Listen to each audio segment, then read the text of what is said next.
Duhet kuptuar një gjë, kjo afera e Akshit në fakt është multidimensionale, ndryshe nga çdo aferë tjetër, e cila është bërë thelbësisht dhe direkt në mënyrë vektoriale për parat, kjo ka gjë tjetër më të rëndësishme se parat.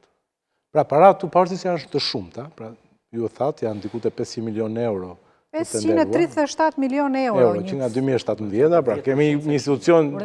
Bëhet fjalë për 10% kësaj shumë, se janë gjithë tendrat që kanë kaluar. Jo, më beso, të janë parat që ka kaluar Akshi. Nuk bëhet fjalë për 10% shumë janë tendrat që përflitet që janë manipuluar. Po, 19, po. Në qoftë se ne shkojmë me rendimentin e abuzimit që kemi pa këtu, që unë besoj se është dhe më i lartë. Pra, po ta shikosh te dosja. Rendimenti ishte bënte 2 milionë euro, ta bëjmë 4, tha. Pra, ne sot kemi të sigurt që 250 njerë janë zhduk. Unë më beso që nga informacionet di që për shumë tendera janë paguar parat nuk është bërë asgjë.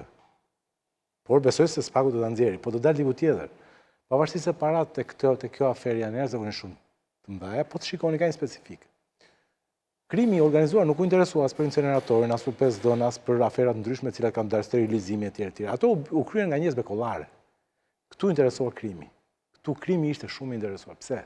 Mos vetëm është përdorur krimi këtu për atë pengmarrjen? Mendojnë që është i përfshirë edhe? Ishte shumë i interesuar pikërisht për këtë gjë. Pse? Sepse më tepër se parat u vlenin të dhënat. Akshi kishte akses në të gjitha të dhënat. Sepse është shoqëria digjitale që po nisi në 2016 dhe po progresonte.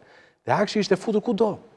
Pra, tek hipoteka, tek policia, tek dogana, tek, nuk e di, burgjet, tek tatimet, të gjitha.